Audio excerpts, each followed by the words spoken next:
What's going on, y'all? So listen. What's going on, you guys? So we are back again for another episode review of Love and Marriage Huntsville, season 5, episode 11, Destined for Better. Baby, when I tell you the shit that I just did. So, listen, if I buy something, I'm going to use it all the way up, okay? So, I feel like after tonight, Ashley's taking a break from the edibles or whatever because, bitch, I just had a fucking trip out this goddamn world. That is why I am looking at the second showing at 10 o'clock because, listen, bitch,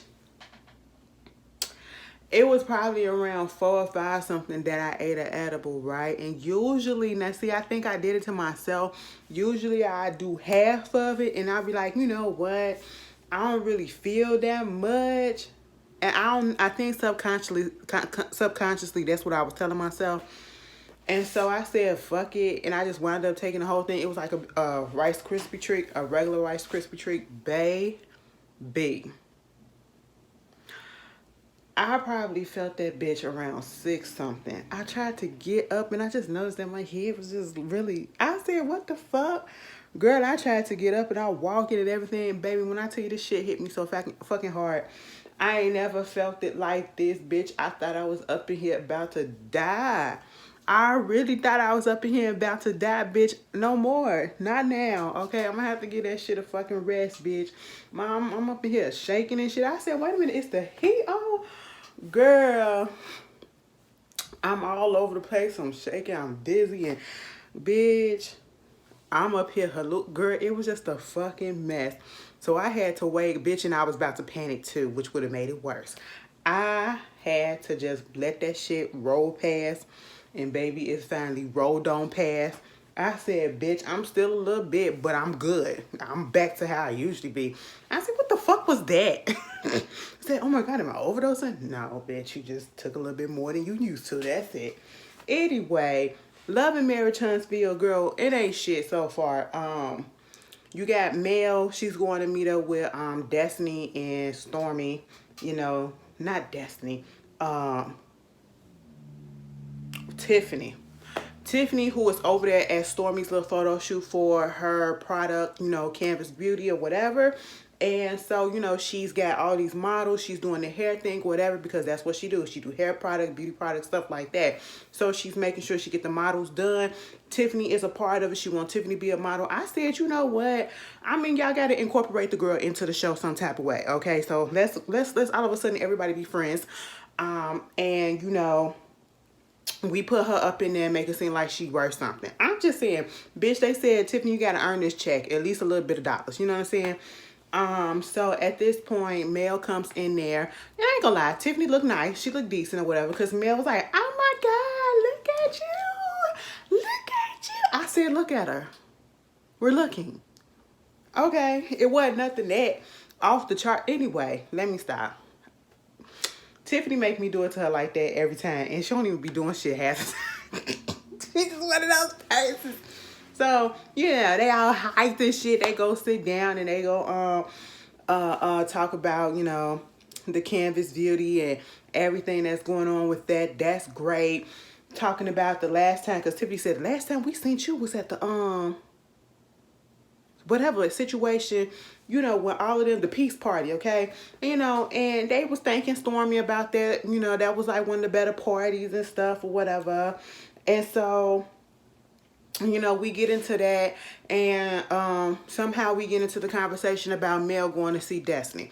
And they was like, oh my God, so you went over there to go see Destiny, y'all friends again? She said, pump the fucking brakes, okay? Pump them brakes. You know, and that's just not what it is. Basically, what we went over there, I mean, we kikied for a second. She told me to come over while she was doing her little photo shoot for her music. You know, in last week's episode, Mel said that, you know, she had even recorded herself, you know, singing and bumping a song or whatever. I'm up 10. I don't know how the shit go. Okay. And she was like, I wanted to post it, but after everything that happened at Madani, I said no. Either at Madani or after Madani. Girl, if it was after Madani, I wouldn't post shit. Bitch, you told my mama to shut the hell up or whatever. Talk about my mama was being rude and shit. Okay. Tell your daughter how to speak. Girl, I don't remember what she said. Either way, she came in Miss Vanessa's throat. I ain't appreciate it, even though Miss Vanessa could have shut her mouth up too. But I was like, girl, I'm not finna bump this. I said, Mel, was you being honest that you was gonna bump that shit? I mean, you did record yourself, so you know, maybe. Cause sometimes I would have probably thought right then in that moment, yeah, she probably wanted to be cool with her again. But, you know, after all this shit and all this carrying on and going to this place to talk about how bad this girl did you and how it's fucked up that she don't want to be your friend no more, baby. If Mel did you that damn bad, which I feel like it was kind of fucked up the way that she handled that situation in New York, I give you that. But if a person shows me that they don't want to work with me, they don't want to rock with me, I'm not the begging type. And you kind of fucked that up because that's what you was out here doing. You was out here begging like your name was fucking Tyrone, girl. And I just didn't understand it, okay? Listen, if a bitch don't want to give you time of day, don't ever get on your knees and tell them, and please, I just want to talk. I want to know what we go wrong. Bitch, it's fuck them, okay? And I feel like, Destiny, we probably would still be cool with you if that's all you would have did. If you would have just said, fuck that bitch, okay, fine. If that's what you want to do, that's what you want to do. I know people would have a problem with you saying that, but I'd rather prefer that than this shit, and then now all of a sudden, it's flipped. You don't want to be cool no more. You don't see a friendship with her no more. It's really, type of thing, you know. Mel sitting there, and she was like, you know, it is what it is. Everybody don't have to be friends. Tiffany said, listen, it's good that y'all at this point that y'all could just be cordial, okay? You know, Mel like, fuck all that. I still got shit to worry about in my own personal life with, you know, the kids and Martell. We getting in a better space. It's like I'm in this good zone. Like, just nothing is bothering me. So I'm like, you know, Martell, he doing a little bit better from what we've been doing, you know. So why not invite him to Destin with the kids? Because I've been trying to incorporate a lot of the stuff that we've been doing as a family. I've been trying to keep on doing that, you know, so the kids won't lose that and they can still have a little source of, you know, sense of normalcy. I said, okay, that's cool. That none of that didn't have to stop, but all right. And so they was like, now hold up. You invited Martell and his mama down there to Destin with you. She was like, yeah, what's the problem, you know? How does that work? This is Stormy. How does that work? Like, what's the reason? Like, how did you get to that point? She talking to Mel. Tiffany wanted to come in and I said, Tiffany, hush. Please don't speak for her. Okay, you giving an explanation that you think that you would probably, you know, formulate for your own self. Mel said, no, boo-boo. It's just that I want the kids to have some normalcy or whatever. See that we all to the good. We on the same page. It is what it is. But do you think that the kids probably may think that y'all might be getting back together? She said, no. Okay. You know, and I'll talk to them about that just in case. You know what I'm saying? She said, you know what? My kids, believe it or not, for their ages or whatever, they're really, really smart. They're like really intelligent. So they can really grasp the shit like that. You know, I feel like what she was trying to say is, you know, in a more good tone was, I ain't got no dumbass kids, okay? My kids are not stupid. They're not like everybody else, okay? They not left behind. They not in the same category. They know how to grasp the bigger things in life. That's what I felt like she wanted to say, but she didn't, but okay. And, you know, at the end of the day, no matter if you talk to them and even if you ask the kids, do they want the parents to get back together and they say no, 9 out of 10, especially at this age, it feels like it could possibly be a lie. Okay, it could be truth, but it also could be a lie as well. You just don't know because feelings can change and it happens. You know what I'm saying? And if they do feel some type of way seeing their parents together, that's just natural because that's what they were used to before they came to this point. So, you know, sometimes you would want to go back to that. Meanwhile, you get Destiny over there talking with her cousin. So you couldn't get a little partnership thingy going on with Stormy. So now you're teaming up with your cousin Demi and doing her makeup line and all that stuff. I said, baby, you could have had Demi up on here promoting her shit as much as you was talking about that Stormy shit. Girl, y'all could have had a whole little thing going. Probably would have went better, you know. And you got that going on. You know, they talking about the colors. She wanted to do a little get together, whatever, reveal, I guess, for the products. And it was like, you think all the girls gonna come? Because she was like, you can invite those those ladies that was at the peace party. I said, now, if you're gonna do all of that, Destiny, you might as well just be like, The only people that I really rock with can come, okay? Because at this point, it just every time Destiny speaks, it just seems shady, okay? Like, do you really like any of these girls? I know for sure you don't like Nell, and that's what they were saying. You know, her and Mel is not gonna be cool. Well, they're not gonna be friends, okay? She ain't got no issue. Mel ain't got no issue. And Demi was like, you know, I was just listening at the party when she was just like, people can't keep on forcing people. Well, that's what y'all keep doing. Y'all keep forcing it and trying to make it seem like people need to be in a relationship. People need to be friends. No, they don't. And at this point in time, the bridges are fucking burnt, okay? Burnt cannot be put back together, turned to ash and dust. That's what it is, okay? And Destiny, let me sit here and tell you this. And I'm going to come up close for a second. Your cousin said, if Mel was to want to be friends with you, you wouldn't want to do it. You said automatically, no. And the way that you said that shit, I knew you was lying. The way you carried on, baby, you lying. If Mel said, Destiny, come on down to the store and let's go kick it for a second, you will hop on the fucking red eye, the speeding train to get down there, bitch. Okay, so let's stop. But let's say that you sure about that? Because you had a lot of animosity in that no. Okay, and I was just like, oh, it wasn't that deep. It wasn't that deep, girl. But all right, if that's how you feel, boo-boo.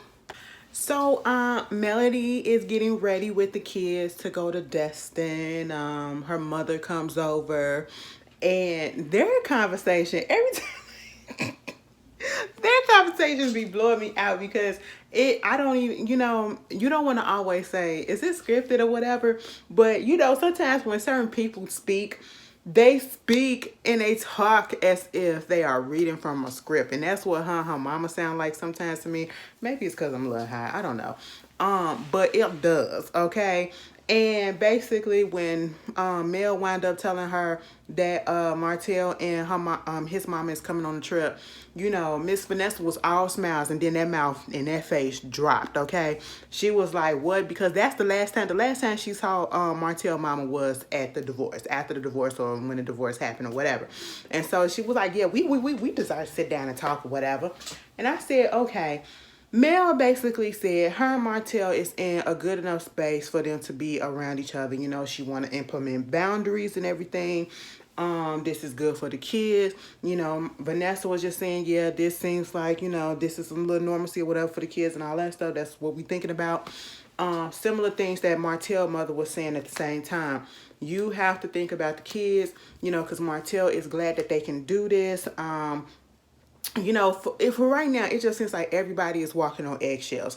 No one at this particular point wants to rock the boat. You know what I'm saying? Martell even brought up the whole situation with Marceau and Maurice talking about how, you know, them being together on this trip can confuse the kids or whatever.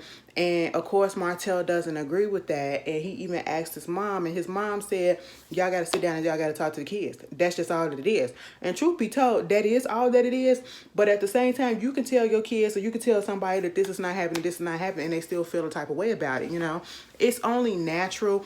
And, you know, Martell goes into the, we don't know what God has in store for us. We don't know if we could possibly get back together or whatever. We just don't know. And honestly, you don't. But at this point in time, I do not see Martell and Mel trying to get back together. I feel like, you know, even though they were married, I don't think the bridge is already completely burnt, but it's damn near there. Okay, it's damn near there. You know, because that's being with somebody that's, I feel like, if you just boyfriend and girlfriend with somebody, that's different. But being married, that's a whole nother ball game.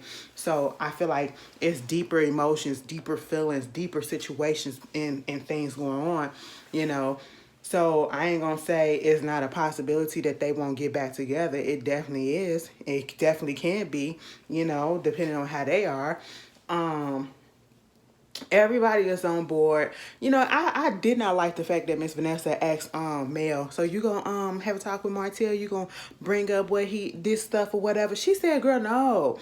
And I said, why would you even, you know, I know she probably was just trying to make conversation and didn't mean nothing, no harm bad, but it just kind of irked me that she would bring that up because it's like, We are going on a trip, and I ain't going on no trip to fucking argue. You know, every time we bring up something deep or something about the issues that we've been having, they always get into it. She said, no, girl, we are not doing that this time. I'm not finna have those type of interactions with him, if any, okay? I'm not finna do nothing heavy. We are out here to be a family and to have fun and to give the kids, be about the kids, and that's all that we can do. And I said, please, keep that mind frame and you'll be all right. So we get Kimmy and Maurice. They're driving in the car, and I believe they're going to talk to some of their family members because they just got through talking to Tisha.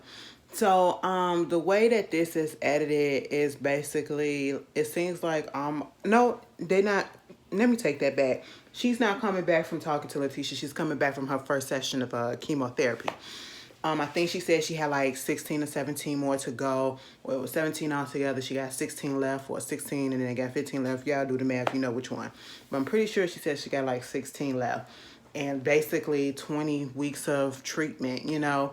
And then once we get through the chemotherapy, we do the 20 weeks of that. I believe she said that they do surgery and then they're going to do radiation, and hopefully she get the all clear sign and that she's in remission. The good thing about this whole situation is that when they went to go do a scan to make sure that the cancer hasn't metastasized, which is just gone all over the body, it hasn't, and they caught it early. They caught it at a good stage so that they can work around it, work with it, take care of it. You know, and she was just like, you know, to have the nurses and everybody to tell you when you have this situation, because this is a triple negative type of cancer that's very rare, but they said it's very treatable. She was like, you know, everybody will tell you all the positive signs of, oh, we caught it early. Oh, it's not too bad. Oh, it hasn't been over your whole body yet. It hasn't started to migrate out, you know. But she appreciates the doctor for actually coming in and being like, there's nothing positive about a triple negative diagnosis of cancer, breast cancer, you know.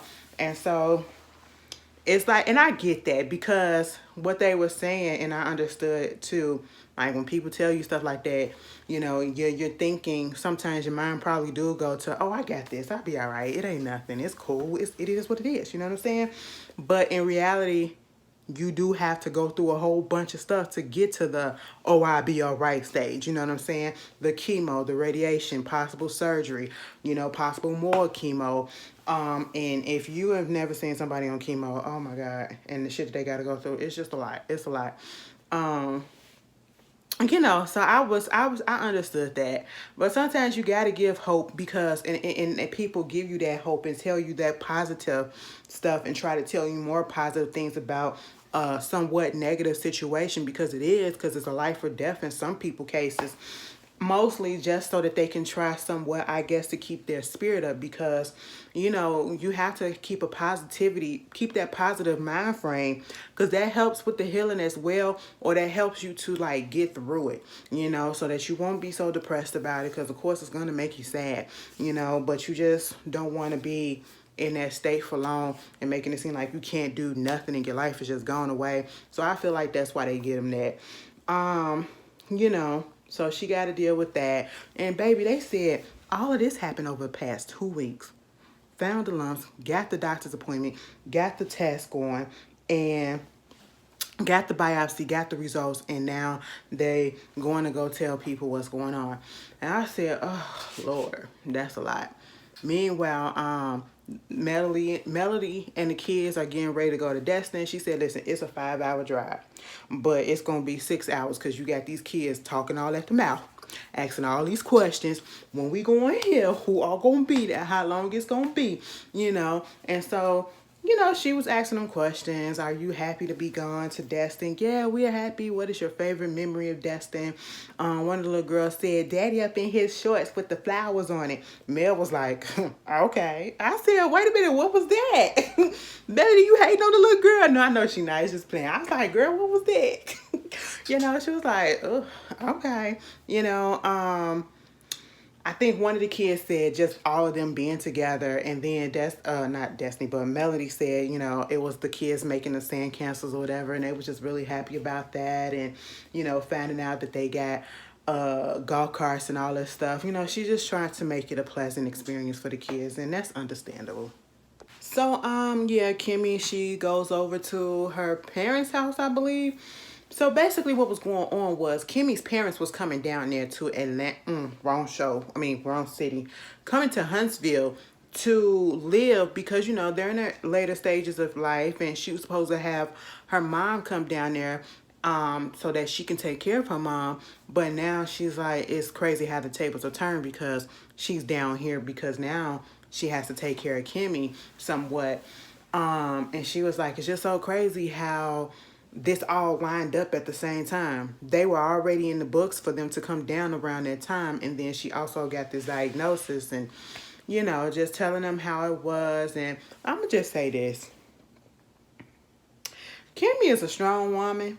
Whether this is, you know, part of a storyline that's want to be fake or whatever, which I do not feel that it is, Kimmy is a strong woman to sit there and to just talk about this whole thing, even in the short amount of time that she has known about it. Because, baby, when I tell you, Ashley, she cheered up and choked up just a couple of times. Voice got a little quiver, and she just choked that shit back. Baby, that would have been something about me like that, and I would have been in that position. I don't think I would be able to, because I know how I am. I just wouldn't be able to be talking to anybody just yet. The only persons that I probably would be able to tell is my mother and my sisters. But to actually go around, and I wouldn't even be able to face them. I'll probably, you know, text my mom first and then tell her to tell my sisters or whatever. And then I have to sit in that shit for a second, which I don't think is a good thing, you know. But sometimes you just got to process stuff. And then I'll be able to speak, you know. But her just going around telling the peoples and, you know, talking about how Jalen, because I was like, damn, we ain't seen Jalen this whole season. Jalen popped up, unfortunately, for this part, which is not necessarily a fun part, you know. And she was just saying how, you know, he's not that type of person that's going to show his emotions like that. But when he first found out, it did kind of hit him. And, you know, of course, that's Kimmy's only child. You know, he's a mama's boy, of course, and, you know, his only thing was he was just trying to make sure that the scheduling is okay and get that on track between him and Maurice because, you know, only a certain amount of people supposed to be up there with you, or, you know, she's going to need somebody to be help taking care of her. And she was like, well, if Maurice is doing some things and then he gets a little bit overwhelmed or, you know, he can't make it, you know, make sure that you'll be able to make it and be with her and all that. So they're cool with that. You know, just talking about how they're going to beat it. It's going to be okay.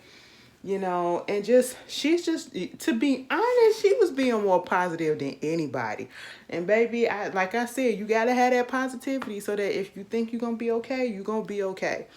For the most part, at least mentally, because baby, like I said, a person like me probably will let that wreak havoc on me, you know. But I pray that Kimmy is okay. I pray that she gets better real soon. So, okay. So the episode ends with basically, you know, Melody and the kids get into Destin in the house first or whatever. So I guess this is a house that they never saw because there was a lot of oohs and ahs and all this. It was a beach house. And, you know, the kids were excited. And all I can say is the energy is where it should be. But hopefully it stays there. But, you know, when Mel, Martell, and the mamas get together, you just don't know what could possibly happen. You know, Martell and his mother gets there, and of course mother is very happy to see the kids, the grandkids, and the kids are just as equally happy. And you know, Melody had ordered some food and they messed the food up. Baby Martell gave her them caramel toffee butter and toffee popcorn.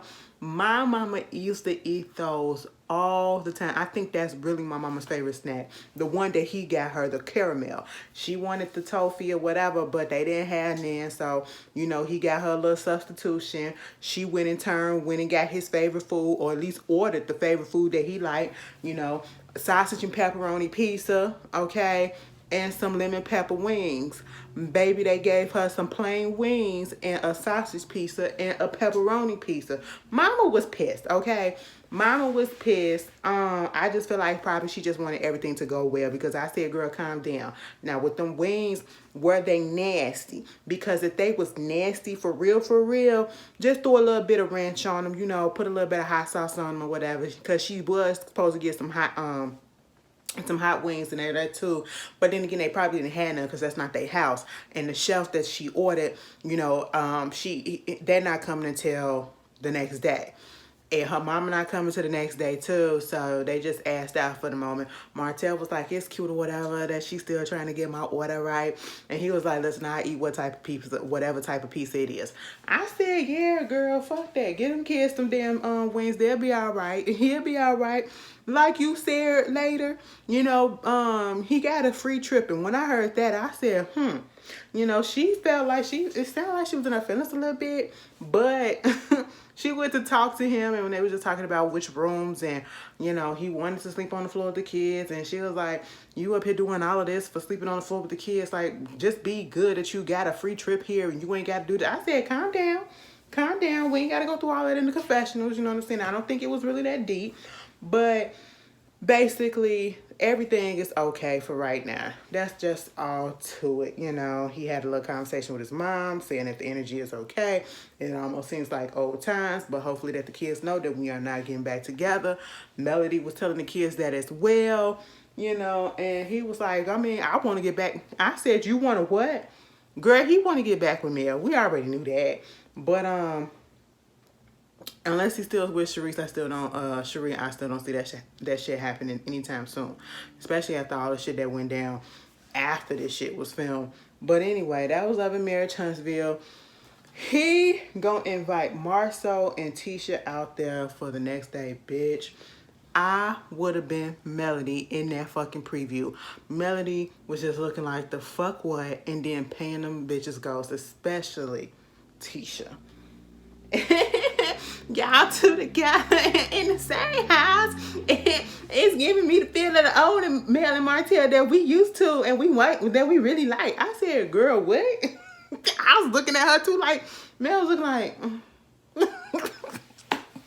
Anyway, I love Marriage Huntsville. Baby, I hope I did the best that I could, because, baby, I really was not expecting that shit to hit me like that. I was up in here scared, okay? I was up in here debating whether or not I should call 911, okay? But then I said, bitch, calm the fuck down, because it felt like an anxiety attack / panic attack, and I know how those bitches feel. And I said, girl, just breathe, bitch, and I was fine, okay? Threw some water on my face, and, bitch, I was fine. But anyway, y'all tell me how y'all feel. I see y'all.